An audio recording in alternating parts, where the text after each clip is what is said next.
시간 하나님 말씀 보도록 하겠습니다. 우리 하나님 말씀 모두 자리에서 일어나셔서 데살로니가 전서 4장 우리 1절부터 12절까지 있는 말씀을 교독으로 봉독하겠습니다. 데살로니가 전서 4장은 신약 성경 331쪽 가량에 있습니다. 4장 1절 제가 먼저 읽겠습니다. 그러므로 형제들아, 우리가 끝으로 주 예수 안에서 너희에게 구하고 권면하노니 너희가 마땅히 어떻게 행하며 하나님을 기쁘시게 할 수 있는지를 우리에게 배웠으니 곧 너희가 행하는 바라 더욱 많이 힘쓰라.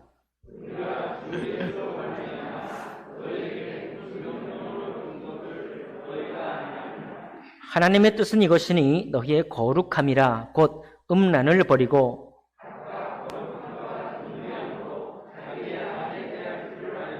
하나님을 모르는 이방인과 같이 세욕을 따르지 말고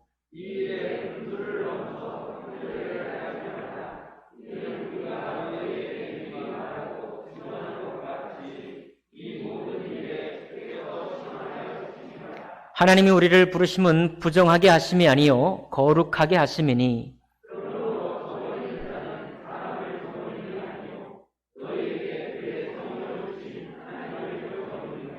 형제 사랑에 관하여는 너희에게 쓸 것이 없음은 너희들 자신이 하나님의 가르치심을 받아 서로 사랑함이라.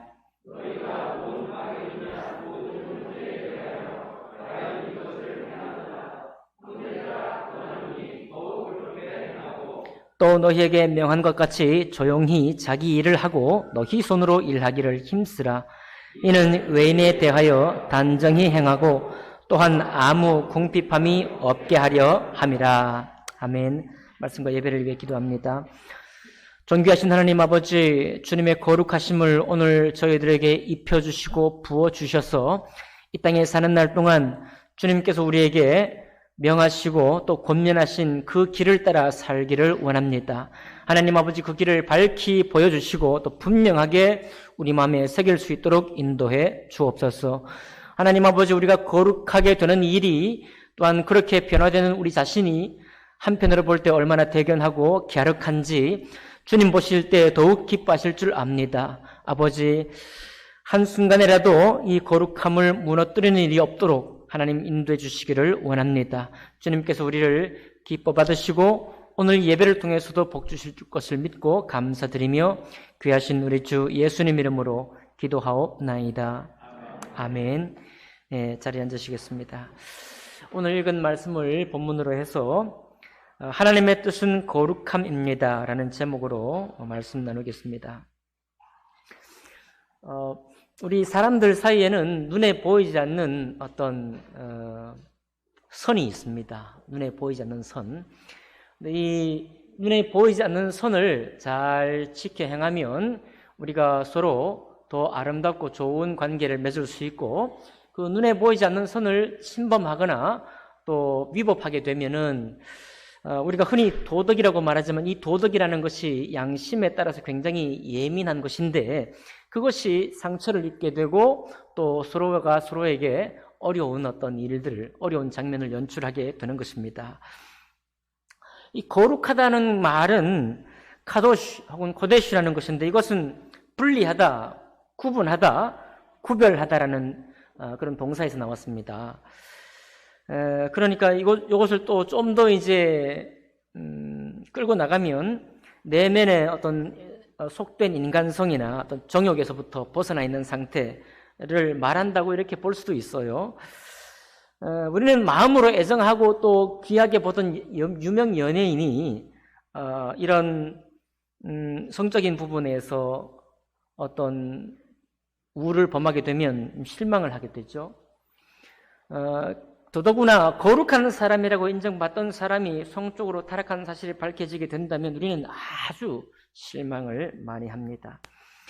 오늘 왜 제가 이 거룩함이라는 누가 봐도 이 선하고 깨끗하고 존귀한 단어인 이 거룩함을 말하면서 우리 성적 타락을 또 함께 곁들여 말하는가 하면 우리 오늘 여러분과 제가 보고 있는 이 본문이 바로 그런 본문입니다. 특별히 이 거룩함은 하나님의 거룩함이라는 정말 빛내림 같은 그런 거룩함과 연결된 채로 오늘 말씀을 하고 있는 것이 아니라 바로 음란이라는 것과의 대비되는 말로, 음행과 대비되는 말로 이 거룩함을 주님께서 사용하고 있고, 여기 데살로니가 교회에 이미 거듭난 성도들이 모여서 교회를 이루고 있는 이 교회에 바로 어떤 사건이 생겼고, 그 사건이 사도 바울이 후임으로 세운 디모데 사역자를 통해서 바울의 귀에 들렸다는 것입니다. 그래서 오늘 이것을 우리가 좀 본격적으로 다루기를 원합니다. 먼저 본격적으로 다루기 전에 여러분이 저를 섬기시고 또 저를 대하는 모습을 통해서 하나님 앞에 감사를 드리는 마음이 있습니다. 먼저는 저희 목양관이 3층에 있지 않습니까? 보통 제가 생활했던 그 서울 교회는 1층에 있어서 예배 시작 10분 전에도 목양관에 들어가는 사람들이 있고 했습니다. 저는 좀 감사한 것이 목양관이 3층에 있다 보니까, 그리고 목양관 3층으로 올라오는 계단이 워낙 가파르다 보니까 여러분들이 저를 이렇게 회방하거나 이렇게 제가 말씀 준비할 때 이렇게 제 시간을 빼앗을 기회가 너무 많이 없어요. 그래서 한편으로 죄송스럽고 또 한편으로는 참 안심이다 그런 생각이 듭니다. 제가 언젠가 여러분에게 말씀드렸던 것처럼 저는 철 모르고 제가 신앙적으로 막 성장할 때 우리 담임 목사님 문을 막 열고 예배 시간 10분 전에도 들어가서 궁금한 거 막 있으면 얘기하고 그랬거든요. 담임 목사가 되고 나니까 얼마나 좀 죄송스러운지. 우리 눈에 보이지 않는 어떤 손들이 있는데 그런 것들을 이렇게 지킬 수도 있고요. 여러분들 제가 차량 운행을 할 때, 특별히 여자 성도님들, 제가 운행할 때 제 차량 보조석에 타지 않으시고 차 뒷자리에 앉으시는 것을 볼 때 좀 감사를 드립니다. 이것도 역시 눈에 보이지 않는 것이지만 결혼하신 분들, 저도 결혼했죠. 여러분 결혼하신 분들 계십니다. 우리 결혼하신 분들 또 그리고 이미 성인이 되신 분들이 집사님들 운행도 마찬가지입니다. 될 수 있는 대로 이렇게 운행을 할 때 우리가 서로 친분이 있으니까 인정삼아 보조석에 앉는 것이 훨씬 더 서로 대화가 쉽고 하기 때문에 좋지만은 여러분이 글쎄요 모르겠습니다. 저를 이렇게 할 때는 보조석에 앉지 않으시고 뒤에 앉으신 것을 볼 때 제 마음이 또 감사하는 마음이 있습니다. 그건 역시 굳이 어떤 우리가 지킬 꼭 그게 답이다 이런 말씀을 드리는 것이 아니라 그렇게 눈에 보이지 않는 것을 지키는 것이 또 유익할 때가 많이 있기 때문에 그래요. 여러분 드라마를 볼 때 우리가 이렇게 어떤 불륜의 현장을 볼 때 언제 차량을 타면 어떻게 탑니까? 그분들이 항상 보조석에 타지요. 예, 권력 있는 지위 높은 남자 사장님 사고 이제 직원 여자 직원이 탈 때 항상 옆에 타지 않습니까? 그래서 거기서 또 어떤 사단이 발생하지 않습니까? 그래서 그런 거 지키는 것, 교회를 통해서 그런 거 주는 건 또 좋습니다. 여러분, 우리가 예배 끝나고 서로 악수할 때도 제가 우리 젊은 성도님들하고 별로 악수하지 않습니다. 요즘 코로나 때문에 또 너무 감사하죠? 주먹 악수를 하게 되니까 얼마나 또 좋습니까? 제가 포옹하거나 껴안을 때는 우리 청년들, 남자 청년들 특별히, 그리고 우리 어르신들, 그리고 제가 또 기분이 좋거나 또 하나님 은혜가 주시면 우리 집사님들 껴안습니다. 눈에 보이지 않는 우리 손들을 지키는 것이 유익하기 때문이죠. 그렇게 믿으시나요? 이거는 저와 여러분의 관계일 뿐만 아니라 성도와 성도의 관계도 마찬가지입니다. 여러분, 우리가 또 과도한 스킨십은 교회 안에서 하지 않는 것이 좋겠지요? 좋습니다. 네, 그런 것들이 다 우리를 눈에 보이진 않지만 자칫 잠깐만 손을 넘게 되면 나도 모르게 정이 많아서 넘게 되면은 이게 약간의 어떤 그 관계 속에 어려움을 갖게 되는 것이고 심지어 어떤 경우에는 상처를 낳게 되기도 합니다. 예전에 아주 오래전에는 그런 일들 때문에 한참 성인이 된 이후에 저에게 이렇게 말을 해주는 그런 사람도 있었습니다. 그러니 이것은 오늘 말씀을 드린 이 거룩함에 특별히 접촉한다든지 이런 부분과 관계된 말이라는 것을 다시 한번 말씀을 드립니다. 그래서 지금까지 여러분이 저를 대하시고 또 성도 간에 대할 때 이런 부분을 잘 지켜주셔서 또 감사하다는 말씀을 먼저 드리는 것입니다. 고맙습니다. 잘 지켜주셔서 고맙습니다. 앞으로도 계속 그렇게 해주시기를 바라고요. 저도 그런 부분에 더 주의를 하기 원합니다. 특별히 제 아내에게 감사한데 여자 성도님하고 1대1로 성경 공부할 때 제 아내가 다 맡아주셔서 감사합니다.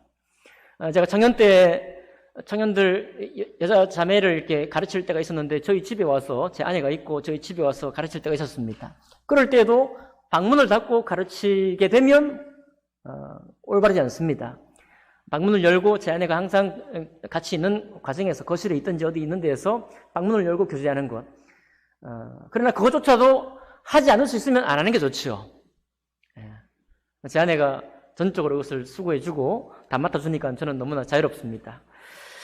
그렇습니다. 여러분, 일이 작은 것 같지만 이거 그렇게까지 해야 된다고요? 라고 하는 것 같지만 이런 부분은 눈에 보이지 않는 선들을 지켜주는 것은 하나님 앞에 온전하고 건강하고 건전한 신앙생활의 관계를 맺어가는데 아주 유익합니다.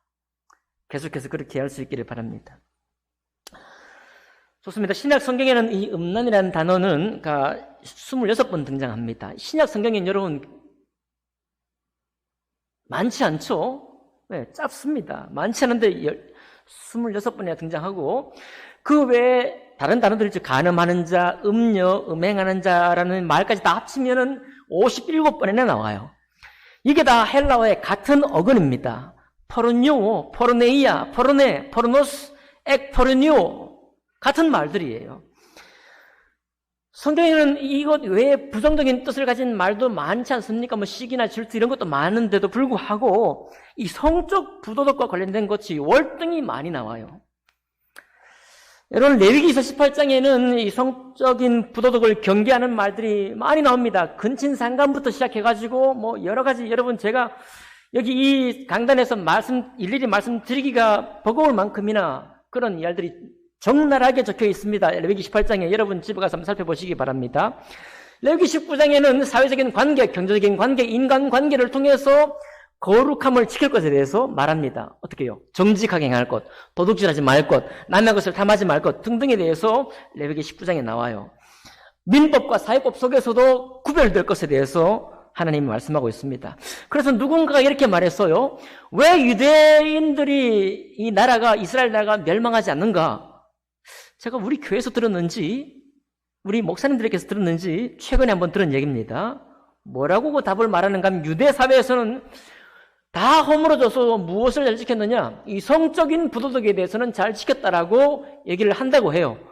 사실 완전하게 사실은 아니지만 충분히 그럴 것 같습니다. 왜냐하면 구약 성경에서부터 이미 율법적으로 너무 강력하게 못을 박았거든요. 아주 세게 못을 박았습니다. 어떻게 해요? 그 어기면 돌로 쳐 죽이도록 그렇게 못 받고 있기 때문이죠. 그런데 이렇게 구약 성경에도 말했던 이 부분을 신약 성경에도 이렇게나 많이 등장하고 있습니다. 왜 그럴까 하니까 우리가 지금 수요일 날 사도행전 말씀을 보고 있지 않습니까? 사도행전 말씀에 마게도냐에 수많은 교회를 세우고 터키에도 많은 교회를 세우는 것이 신약교회인데 이 신약교회가 전부 다 그리스 로마 문화에 속에 있습니다. 로마 사회는 그래도 타락했지만 로마 법이 있어서 조금은 나았는데요. 그리스는 현대 2022년을 사는 지금과 똑같습니다. 지금보다 더하면 됐지 절대로 약하지 않아요. 그리스의 법은, 그리스의 성문화는 잠깐만 말씀드리면 성적인 욕망을 위해서는 정부를 두고 또 여자 노예도 그렇게 마음껏 취했습니다. 단지 자식을 위해서만 아내를, 이렇게 아예 유명한 사람들이 그렇게 명제까지 만들어놨어요. 정부와 여자 노예와 아내를 함께 관계하는 것을 아무렇지도 않게 내세웠습니다. 여러분, 그래서 지금 어디 찾아보면 그냥 대본에 나와요. 현재 여러분 모든 타락한 성문화라고 보는 모든 조항들, 모든 이야기들이 그리스 사회에 지금부터 2000년 전입니다. 지금부터 2000년 전에 그냥 성행했다라는 것입니다.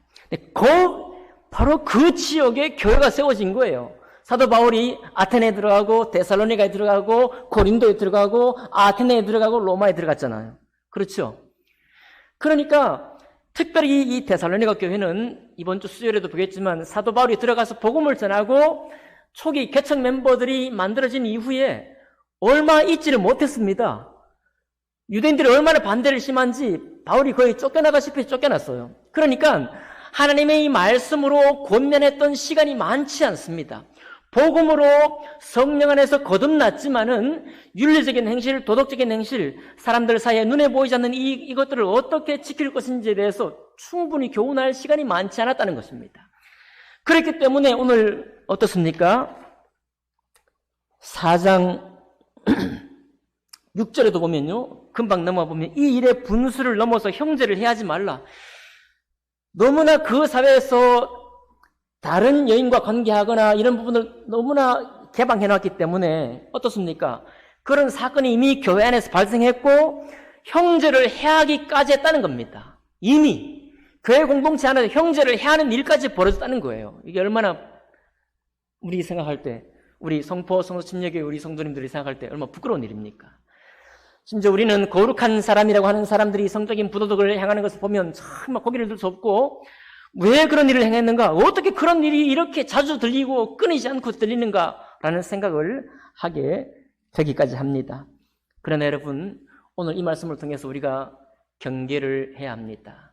무엇을 위해 경계해야 되는가 하면, 여러분, 구원받고 성령의 사람이 되었다고 해서 성적인 부도덕과 완전히 금을 긋고 새로운 사람이 되었느냐?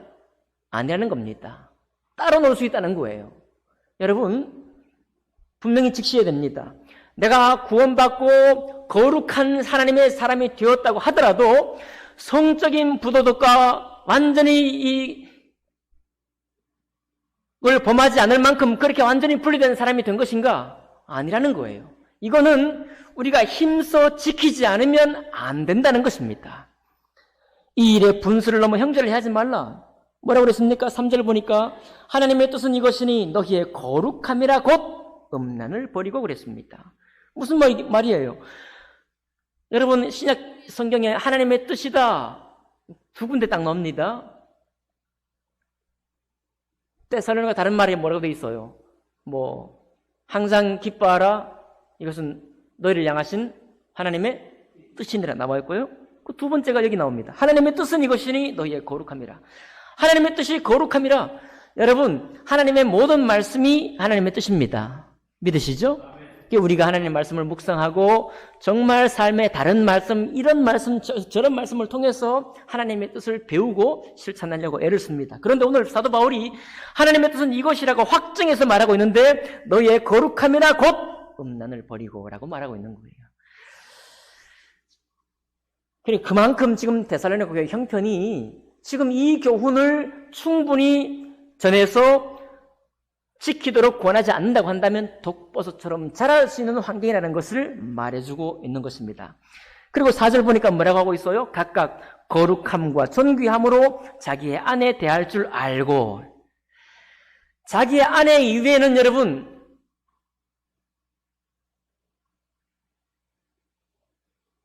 여러분의 것이 없습니다. 자기 남편 이외에는 여러분의 것이 없습니다. 맞나요? 결혼 관계 이외에는 서로를 탐할 수 없습니다. 이것이 하나님께서 여러분과 저에게 명하신 말씀입니다. 아멘 합시다.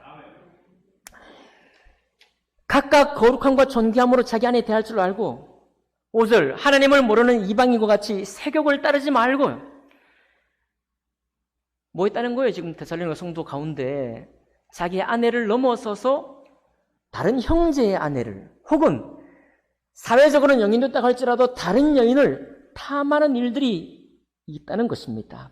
근데 그렇게 하지 말고 각각 거룩함과 존귀함으로 자기 아내를 대하라 라고 오늘 성경이 우리에게 말씀해 주고 있습니다. 여러분, 우리 이 깨끗한 아침에 우리 인터넷을 사용하기가 많은 주의를 하면서 사용해야 되지 않습니까? 지뢰를 피해가듯이 인터넷을 열어봐야 됩니다. 거기에는 웹툰과 웹소설 광고가 수많은 곳에 연결되어 도배가 되어 있습니다.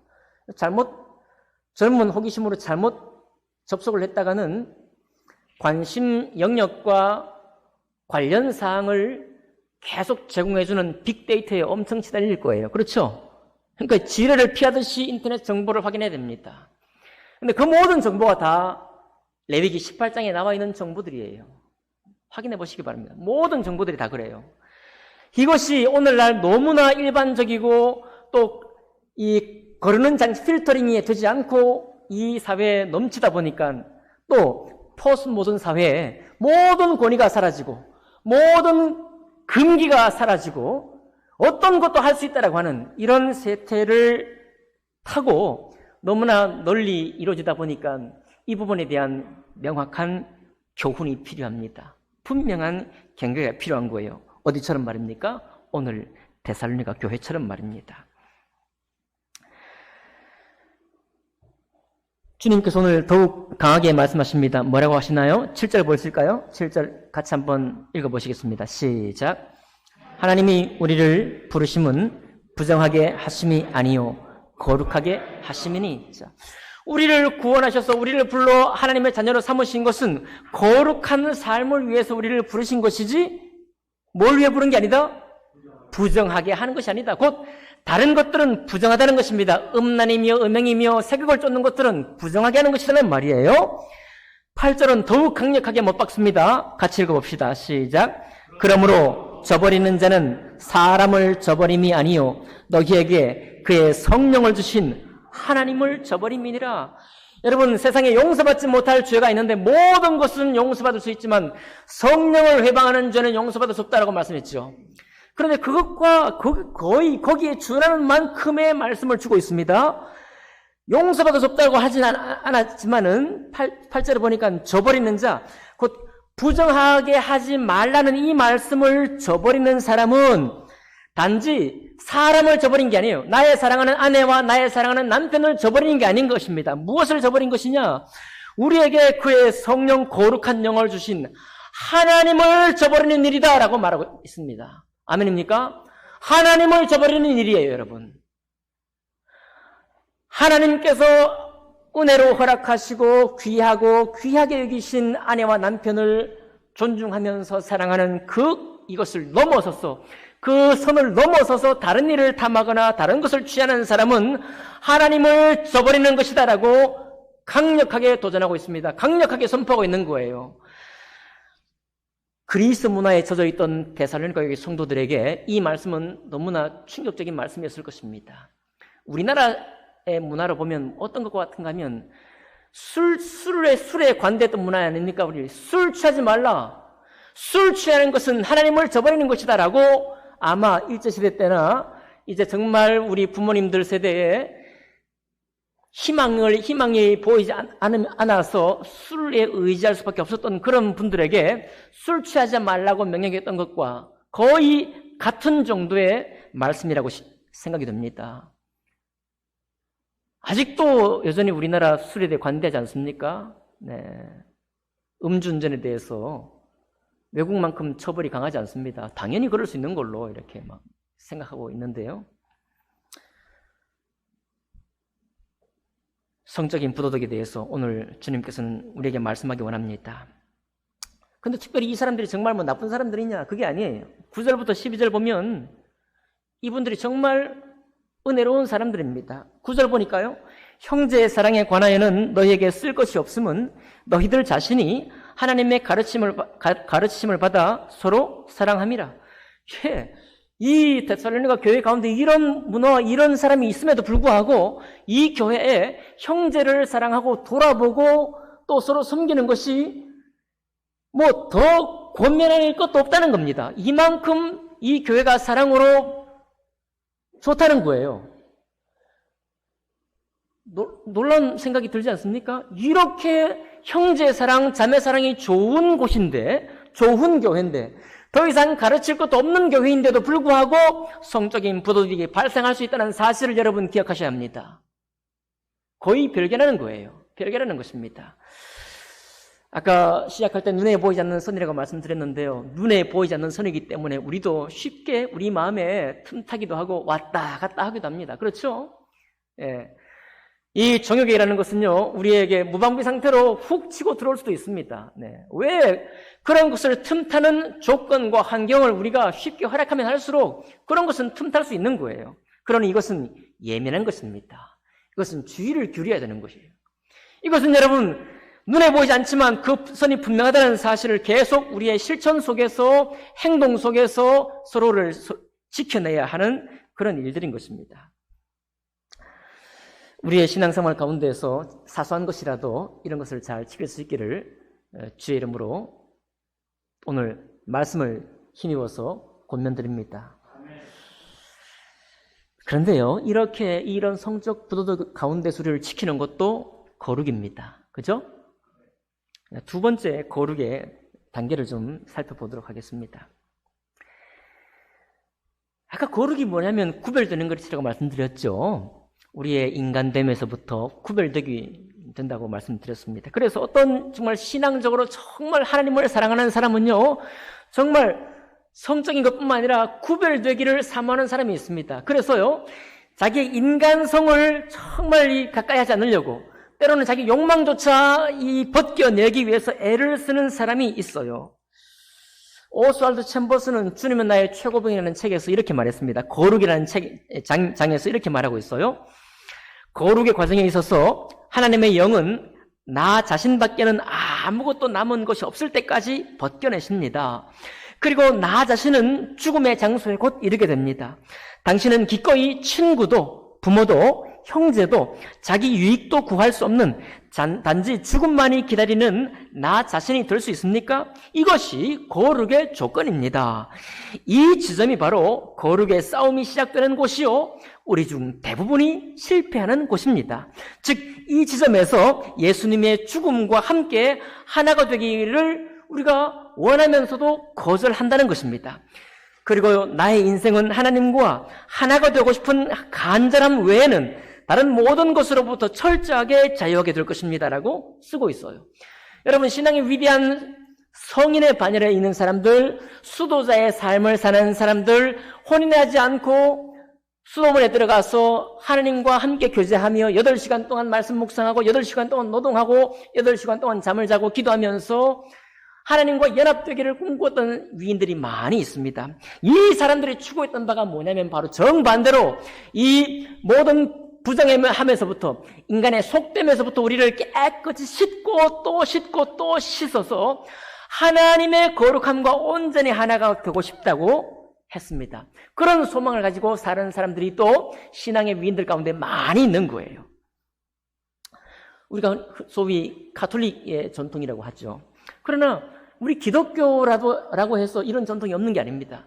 우리는 수도원처럼 이렇게 공적인 하나의 문화적인 어떤 공간을 추구하는 건 아니지만 우리 성도님들 사이에요, 정말 하나님 말씀을 묵상하다가 보면 종말이 가까운 것과 종말을 소망해야 되는 것과 바로 하나님의 거룩함을 내가 곧 만난다는 것 때문에 사람됨에 대해서, 인간 사회에 대해서 우리 마음에 일어나는 모든 일들로부터 자기를 끝없이 정화시키려고 애를 쓰는 사람들이 있습니다. 자기를 때로는 정죄하기도 하고 자기를 처복종시키기도 하면서 계속해서 자기를 하나님을 닮은 하나님의 거룩함을 담고자 애를 쓰는 사람들이 많이 있어요.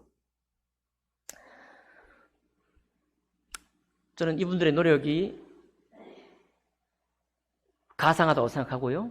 그리고 우리 중에도 우리가 왜 말씀을 항상 가까이 하려고 합니까? 우리에게 늘 자고 일어나면 가까이 있는 우리 인간됨과 또 다른 하나님의 어떤 거룩한 말씀과 함께 하기를 원하는 마음 때문이 아니겠어요? 우리가 왜 기도하려고 합니까? 내 생각, 내 의지대로만 아니라 하나님의 생각을 내 안에 중심 삼아서 거기로부터 하나님의 거룩한 일을 함께 참여하고자 하는 마음 때문에 그렇습니다. 왜 우리가 일주일에 한 번 예배 옵니까? 이 예배를 통해서 거룩해진 마음으로 일주일 동안의 삶을 살기 위해서 이 예배를 나오는 것입니다. 그러니 우리 모두 신앙생활하는 모두는 거룩과 함께하기 원하고 또 다른 인간들과 멀리하기 원하는 이 모든 삶 속에 함께 있는 것입니다. 맞죠? 그렇습니다. 이 역시 거룩을 추구하는 바이니 여러분 우리의 삶 속에 이 거룩을 추구하고자 하는 역시 눈에 보이진 않죠. 이 추구 역시 눈에 보이진 않지만 그 추구하고자 하는 마음으로 달려가는 것이 옳습니다. 다만 이런 거룩에는 문제가 있습니다. 왜냐하면 이것은 바리새파의 위선 가운데 빠져들기가 쉽습니다.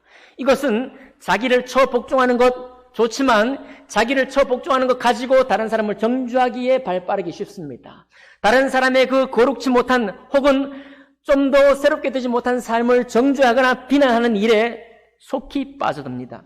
뿐만 아니라 이것은 사람의 삶을 부정한 것으로 타락한 것으로 몰아가고자 가는 그런 힘이 작용하는 삶을 살게 됩니다.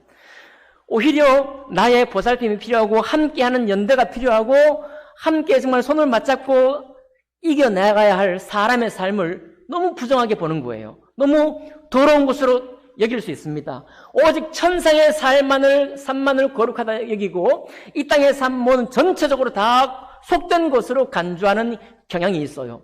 이건 역시 정반대로 많은 사람에게 상처를 입히게 됩니다. 나는 다른 사람은 몰라도 나만은 거룩한 삶을 추구해서 마침내 주님 앞에 성결한 자로 살아갈 거야. 그래서 나는 세상에 내게 있는 이 정욕을 끝까지 벗겨내고 쳐내고 오직 하나님의 욕망, 하나님의 갈망만을 내 속에 채우기 원할 거야 라고 하고 달려갈 때 이것이 조금 이따 말씀드리겠지만 예수님이 우리에게 보여준 삶과도 정면으로 대치될 수가 있다는 것이 문제입니다.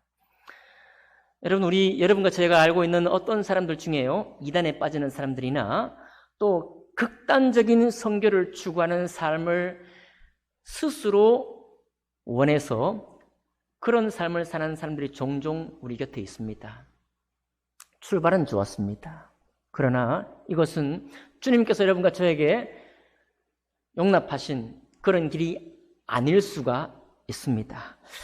자, 그러니 여러분, 우리는 성경은요, 아가서를 보나 어떤 것을 보나 성적인 욕망 자체를 부정하다고 말씀한 적이 없습니다. 이해하십니까? 하나님은 합법적인 곧 결혼 관계 안에서 서로를 사랑할 것을 말씀하고 있습니다. 그거는 욕망이 아닙니다. 그것은 부정한 욕망이 아니에요. 그건 정상적이고 하나님의 은혜 안에서 허락된 것입니다. 그러면 여러분, 우리가 추구할 바 우리의 거룩을 우리 주님께서는 우리에게 어떻게 보여주셨을까요? 높은 표대를 정하고 경건하고 거룩한 표대를 정해놓고 일심으로 달려가는 것은 귀해 보이지만은 절대자와의 대면을 생각하다가 우리 이웃과의 관계를 소홀히 여기거나 무장한 사람이 되기가 쉽다는 것이 문제라고 말씀드렸습니다. 한번 볼까요? 우리가 그렇게 깨끗하기 원했던 여인이 있습니다. 그러나 현장에서 가늠하다가 붙들린 여인이 나타났어요. 예수님이 그 여인을 어떻게 대했을까요? 우리는 지금 앞에서 제가 말씀드렸던 것을 한번 떠올려 보십시오. 야, 우리 중에 혹시 그런 일이 있을 수 있다면 정말 이건 좀 너무 아니지 않냐? 라는 생각이 듭니다. 그런데 이 유대 사회에서 현장에서 가늠하다 붙들린 여인을 예수님은 바라보았습니다. 그때 수많은 사람이 돌을 들고 구약의 레위기 율법을 가지고 돌을 들어 그 여인을 치려고 했습니다. 그때 예수님께서 하신 일이 무엇일까요? 분명한 범죄입니다. 분명한 범죄예요. 공동체를 해칠 수 있습니다. 그것 때문에 오늘 데살로니가 4장 6절에 있는 것처럼 이 일의 분수를 넘어서 해가지고 형제를 해할 수도 있어요. 그런 위기 상황까지 범했던 여인입니다. 우리 주님 어떻게 대했을까요? 잘 아시죠? 어떻게 대하셨나요? 네. 그의 행한 행동을 죄가 아니라고 말씀하신 적은 없습니다. 그러나 문제는 뭐냐면요, 두 번째 추구했던 바, 나는 정말 경건한 하나님의 거룩함만을 추구할 거야 라고 했던 사람은 반드시 이 장면에서 돌을 친다는 것입니다. 돌을 들어 친다는 거예요. 여러분과 제 마음속에도 돌을 들어 치고 싶은 그런 생각이 첫 번째로 들 것입니다. 예. 거룩한 자가 성적인 부도덕을 행했다고 한다면 우리 입에 비난의 언어가 꽉 차는 것을 알 수 있기 때문입니다. 그것을 허용하라는 것이 아닙니다. 주님은 허용하지 않은 상태였지만 뭐라고 하셨는가 하면 그를 지금 당장 새롭게 하기를 원하셨습니다. 어제 현장에서 몇 시간 전에, 몇 분 전에 행했던 거기로부터 모든 정죄가 들어올 때 주님이 지금 말합니다. 나도 너를 정죄하지 아니하노니 가서 다시는 죄를 범하지 말라. 바로 그 순간 이 여인을 거듭난 것처럼, 이 여인이 새로운 사람이 된 것처럼, 새로운 이름이 부여된 것처럼 새롭게 하기를 원하셨습니다. 이것이 예수님의 거룩입니다. 혼혈이라고 부정하게 여겼던 사마리아 지역을 예수님은 통과해야겠다고 하셨습니다. 우리 구약율법뿐만 아니라 우리나라 오래된 문화를 통해 보면 지나가지 않습니다. 부정하기 때문에 그래요. 부정한 사람과 손을 잡지 않습니다. 왜요? 나도 부정해질 것 같은 느낌이 들기 때문입니다. 한센병 환자를 다가가 품에 안고 허그할 수 있나요? 지금도 한센병이 전염되지 않는다는 것을 알고 있는 지금에도 마음의 꺼림이 먼저 다가오는 것입니다. 그럼에도 불구하고 주님 뭐라고 하셨습니까? 어떻게 행하셨습니까? 그 부정한 사회 속에 사마리아 여인을 만나셨고 사마리아 여인과 대화도 하지 않는데 대화하셨고 그에게 하나님의 영을, 하나님의 복음을 전하셨습니다. 한센병 환자를 우리 주님 어떻게 대하셨을까요? 만지셨습니다. 더러워질 텐데, 부정할 텐데, 구약 율법에 따르면은 그와 만지면은 내가 가서 내 손과 옷을 씻어내야 되는데, 그럼에도 불구하고 주님은 만지셨습니다. 이게 바로 누구의 거룩이라고요? 예수님의 거룩입니다. 그러나 여러분, 이 거룩한 추구는 인간의 인간됨을 속된 것으로 치부하는 것이 아닙니다. 인간의 인간됨을, 사람의 사람됨을 도리어 인정하고 온전히 받아 안는 것입니다. 수삼 년 전에 어떤 교회에서요, 부정한 관계로 태어난 아기죠. 결혼도 하지 않은 채로 두 남녀가 한 아기를 낳고 아기를 버립니다. 그런 일이 지금도 비일비재하니까요.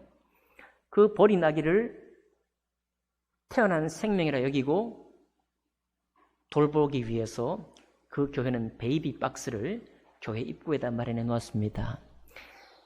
베이비 박스를 마련해 놓으니까 많은 사람들이 아기를 거기다가 버리고 가는 거예요. 너무 놀랐겠죠. 이런 일이 있으리라고는 꿈에도 생각하지 않았겠죠. 내게 이런 일이 있으리라고는 한 번도 생각하지 않았을 것입니다. 막상 일이 탁 터지고 나니까 대책을 세울 수가 없는 거예요. 눈앞이 깜깜해질 것입니다. 살아갈 길이 막막하겠죠. 그러니 할 수 있는 방법이 버리는 겁니다. 근데 그 교회는 왜 그런 일을 했을까요? 쓸데없는 일 아닌가요? 그 아이가 앞으로 어떻게 될지 어떻게 압니까? 우리는 한 번도 해본 적이 없습니다. 하자 이런 말씀을 드리는 게 아닙니다.